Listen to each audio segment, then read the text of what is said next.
नमस्कार सभी भावी नर्सिंग अधिकारियों का स्वागत है आरएनसी एजुकेशनल एकेडमी के ऑनलाइन प्लेटफॉर्म पर। दोस्तों, जैसा कि आपको पता है कि ईएसआईसी नर्सिंग ऑफिसर वैकेंसी जो कि जुलाई 2024 में होने वाली है, उसी के मद्देनज़र रखते हुए हम आपके लिए लेके आए हैं ईएसआईसी प्रीवियस ईयर के जितने भी क्वेश्चंस हैं उनकी एक स्पेशल क्लास, जिसमें हम आपको पिछले 10 वर्षों से जो भी ईएसआईसी में क्वेश्चंस पूछे गए हैं उनका एक कलेक्शन आपको इस क्लास में देखने को मिलेगा।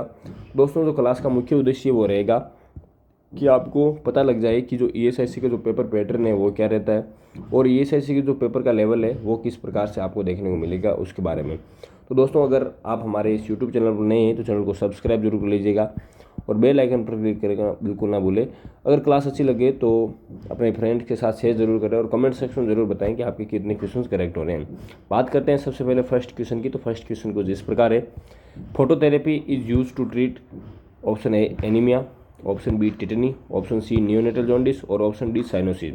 तो दोस्तों, जो फोटोथेरेपी है वो हम यूज़ में लेते हैं to treat the neonatal jaundice. Neonatal jaundice को ट्रीट करने के लिए हम फोटोथेरेपी को यूज़ में लेते हैं। ठीक है, neonatal jaundice. Option C is correct answer. फिर बात करते हैं नेक्स्ट क्वेश्चन की। तो नेक्स्ट क्वेश्चन कुछ इस प्रकार है, nutritional blindness is caused by. दोस्तों, न्यूट्रिशनल ब्लाइंडनेस किससे कोज होती है? ऑप्शन ए कैटरेक्ट से, option B retrolental fibroplasia, option C glaucoma और option D deficiency of vitamin A. दोस्तों, न्यूट्रिशनल ब्लाइंडनेस है वो कोज होती है विटामिन ए की डेफिशिएंसी से। हमें न्यूट्रिशनल ब्लाइंडनेस कोज देखने को मिलती है कोज बाई विटामिन ए की डेफिशिएंसी से। Option D is the correct answer. ठीक है, फिर बात करते हैं नेक्स्ट क्वेश्चन की। तो नेक्स्ट क्वेश्चन कुछ इस प्रकार है, a patient's left knee appears to be swollen to further evaluate the situation the nurse should first. तो दोस्तों, एक पेशेंट है उसका जो लेफ्ट नी है वो थोड़ा सा swollen है, सूजा हुआ है, सूजन है उसमें। तो हमें आगे फर्दर इवेल्युएशन के लिए नर्स को क्या फर्स्ट एक्शन लेना चाहिए? या option A palpate the crepitus, option B compare it to the right knee और option C test the muscles strength in the extremity और perform range of motions on the knee. तो दोस्तों, हम अगर left नी सोलन है तो हमारा जो फर्स्ट एक्शन रहेगा एज ए नर्स वो रहेगा कि कंपेयर करेंगे उस नी को राइट नी से। ठीक है, compare with right knee. Right knee से कंपेयर करेंगे, कहीं राइट नी भी सोलन नहीं है और अगर राइट नी नॉर्मल है तो फिर आगे कोई इन्वेस्टिगेशन वगैरह या कोई टेस्ट वगैरह करवाते हैं। ठीक है, फिर बात करते हैं नेक्स्ट क्वेश्चन की। तो नेक्स्ट क्वेश्चन है, neonatal hypoglycaemia is treated with. Neonatal hypoglycaemia किससे ट्रीट करते हैं? ऑप्शन ए इंसुलिन से, ऑप्शन बी डेक्सट्रोज से, ऑप्शन सी नॉर्मल सेलाइन से, ऑप्शन डी एनपीओ से। तो दोस्तों, जो नियोनेटल हाइपोग्लाइसीमिया वो ट्रीट करते हैं हम डेक्सट्रोज से। डेक्सट्रोज भी 2-3 प्रकार की आती है। डेक्सट्रोज 5% आती है, डेक्सट्रोज 10% आती है और डेक्सट्रोज 25% आती है। वो हम डिसाइड करते हैं कि नियोनेटल हाइपोग्लाइसीमिया जो आरबीएस है बच्चे की वो कितनी आ रही है, उसके बाद हम ट्रीट करते हैं। मोस्टली हम 10 या 20% यूज में लेते हैं। फिर बात करते हैं नेक्स्ट क्वेश्चन की। तो नेक्स्ट क्वेश्चन है, the following are the congenital malformations except. तो दोस्तों, ऐसी कौन सी डिजीज है जो कि कंजेनाइटल मालफॉर्मेशंस नहीं होती है? तो ऑप्शन फर्स्ट है स्पाइना बाइफिडा, ऑप्शन बी है पीडीए, ऑप्शन डी सी है स्केबिस और ऑप्शन डी है क्लेफ्ट लिप। तो दोस्तों, जो कंजेनाइटल मालफॉर्मेशंस नहीं होती है वो नहीं होती है scabies. Scabies is not a congenital malformation. बाकी spina bifida, PDA patent ductus एट्रियोसस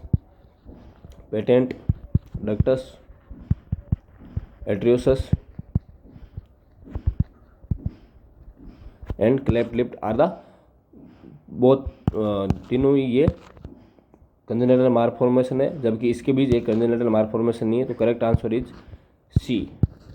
ठीक है, फिर बात करते हैं नेक्स्ट क्वेश्चन की। तो नेक्स्ट क्वेश्चन को इस प्रकार है, immediately before performing any patient procedure the nurse should plan to. तो दोस्तों, कोई भी पेशेंट के हम प्रोसीजर परफॉर्म करने वाले हैं उससे पहले नर्स को क्या प्लान करना चाहिए? Option A drape the patient, option B close the curtain, option C wash the hand और option D shut the door. तो दोस्तों, जो सबसे फर्स्ट हमारा एज नर्स वो काम रहता है वो performing hand wash before any procedure. Hand wash हमें जरूर करनी चाहिए। तो option C is the correct answer, wash the hand. हमें हैंड वॉश जरूर करना चाहिए। फिर बात करते हैं नेक्स्ट क्वेश्चन की। तो नेक्स्ट क्वेश्चन कुछ इस प्रकार है, कॉम्प्लिकेशंस ऑफ डायरिया में बी द फॉलोइंग एक्सेप्ट। दोस्तों जो डायरिया की कॉम्प्लिकेशंस है वो इनमें से कौन सी नहीं होती है। तो ऑप्शन है dehydration, option B intussusception, option C bronchopneumonia और ऑप्शन डी एडिमा। तो दोस्तों जो डायरिया की जो कॉम्प्लिकेशंस है वो हमें एडिमा नहीं देखने को मिलता है उसमें, बाकी कंडीशंस में भी देखने को मिल सकती है, लेकिन एडिमा डायरिया में हमें देखने को नहीं मिलता है। तो option D is the correct answer. फिर बात करते हैं नेक्स्ट क्वेश्चन की। तो नेक्स्ट क्वेश्चन है tetanus is treated with following except. तो दोस्तों टिटनस किससे ट्रीट होता है वो नहीं पूछ रखा है, टिटनस किससे ट्रीट नहीं होता है वो पूछ रखा है। एक्सेप्ट मीन्स ऐसी कौन सी है जो जिससे टिटनस ट्रीट नहीं होता है। तो ऑप्शन फर्स्ट है सीरम से, ऑप्शन सेकंड है एंटीबायोटिक से, ऑप्शन सी है मसल्स रिलैक्सेंट से और ऑप्शन डी है ब्राइट लाइट से। तो bright light is not use in treatment, tetanus treatment. हम जो टिटनस के जो पेशेंट्स रहते हैं उनको डिम लाइट में रखते हैं, ठीक है, या ऐसी लाइट जो पेशेंट को इरिटेट नहीं करे ऐसी लाइट में हम रखते हैं। तो option D is the correct answer, rest are the incorrect answer. Serum, antibiotics और मसल्स रिलैक्सेंट जो टिटनस को है ट्रीट करने में यूज में लेते हैं, ठीक है। फिर बात करते हैं नेक्स्ट क्वेश्चन की। तो नेक्स्ट क्वेश्चन कुछ इस प्रकार है, when administering medications the safest way for the nurse to identify a patient is to. तो दोस्तों अगर एक नर्स है वो पेशेंट को मेडिसिन एडमिनिस्टर करने जा रही है तो जो सबसे सेफेस्ट वे किसी पेशेंट को आइडेंटिफाई करने का वो क्या रहेगा। तो ऑप्शन फर्स्ट है call the patient's name and observe the response, option B check the identifications bracelet of the patient और option D ask the patient और हिज और हर नेम और option D double check the medications administration record. दोस्तों जो सबसे best और safest way रहता है वो रहता है ब्रेसलेट चेक करना, पेशेंट का जो आइडेंटिफिकेशन ब्रेसलेट है उसको चेक करना कि जो नेम एज सेक्स वो है सब मैच कर रहा है या नहीं कर रहा है। तो identify the identification of bracelets of the patient is the correct answer. फिर बात करते हैं नेक्स्ट क्वेश्चन की। तो नेक्स्ट क्वेश्चन है कंजेस्टिव कार्डियक फेलियर में be treated with the following except. तो दोस्तों congestive cardiac failure CCF treat किससे कर सकते हैं किससे नहीं कर सकते हैं, क्वेश्चन ये पूछ रहा है। एक्सेप्ट मीन्स पूछना नेगेटिव है इसमें, ठीक है। तो कंजेस्टिव हार्ट फेलियर में जो ट्रीटमेंट यूज में लेते हैं ऑक्सीजन डायूरेटिक डिजिटलिस थेरेपी लेते हैं, लेकिन लॉट्स ऑफ फ्लूइड यूज में नहीं लेते हैं। तो करेक्ट आंसर है लॉट ऑफ फ्लूइड। जो कंजेस्टिव हार्ट फेलियर है उसमें लॉट ऑफ फ्लूइड हम प्रेस्क्राइब नहीं करते हैं, फ्लूइड रेस्ट्रिक्शन रखते हैं, फ्लूइड का जो लिमिटेशन है वो रखते हैं, ठीक है।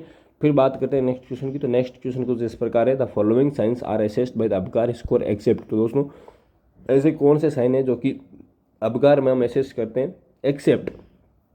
तो हार्ट रेट, कलर, आईज और रेस्पिरेशन। तो मैंने पहले ही बोला था एक्सेप्ट मीन्स कहीं ना कुछ नेगेटिव है। Negative means in the sense वो हमें उस डिजीज़ में नहीं देख करते हैं या उस डिजीज़ में देखने को नहीं मिलती है, उससे रिलेटेड है। तो अबकार में हम हार्ट रेट भी चेक करते हैं, कलर भी चेक करते हैं, रेस्पिरेशन भी चेक करते हैं, पर पेशेंट की जो आई है वो चेक नहीं करते हैं। तो I is the correct answer, ठीक है। आई हम अबकार में चेक नहीं करते हैं, ठीक है। बाकी जितने भी अबकार में हमें हार्ट रेट चेक करते हैं, साथ साथ में रेस्पिरेशन चेक करते हैं, कलर चेक करते हैं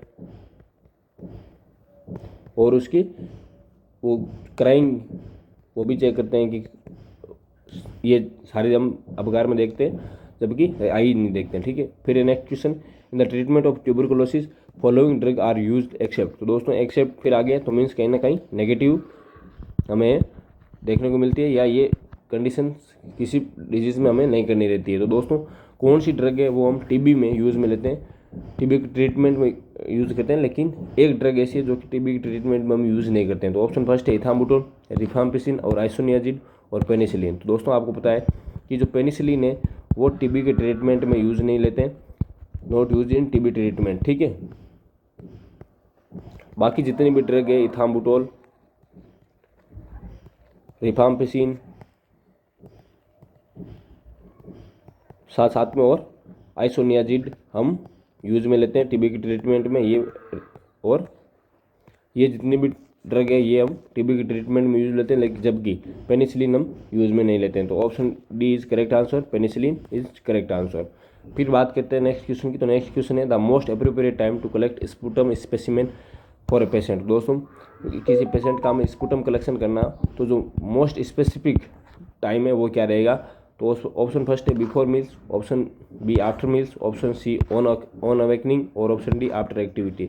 दोस्तों जो स्पुटम कलेक्शन का जो बेस्ट टाइम रहता है वो ऑन अवेकनिंग, सुबह सुबह लेते हैं सैंपल, जैसे ही पेशेंट अवेक हो गया तब हम सैंपल लेते हैं पेशेंट का स्पुटम का, ठीक है। Option C is the correct answer, the rest are the incorrect answer, ठीक है। तो आज की क्लास में इतना ही दोस्तों। अगर क्लास अच्छी लगी हो तो हमारे यूट्यूब चैनल को सब्सक्राइब जरूर कर लीजिएगा, बेल आइकन पर क्लिक करना बिल्कुल ना भूलें, और क्लास को शेयर जरूर करें अपने मित्रों के साथ। कमेंट सेक्शन में जरूर बताएं कि आपके कितने क्वेश्चंस करेक्ट हो रहे हैं। Thank you very much.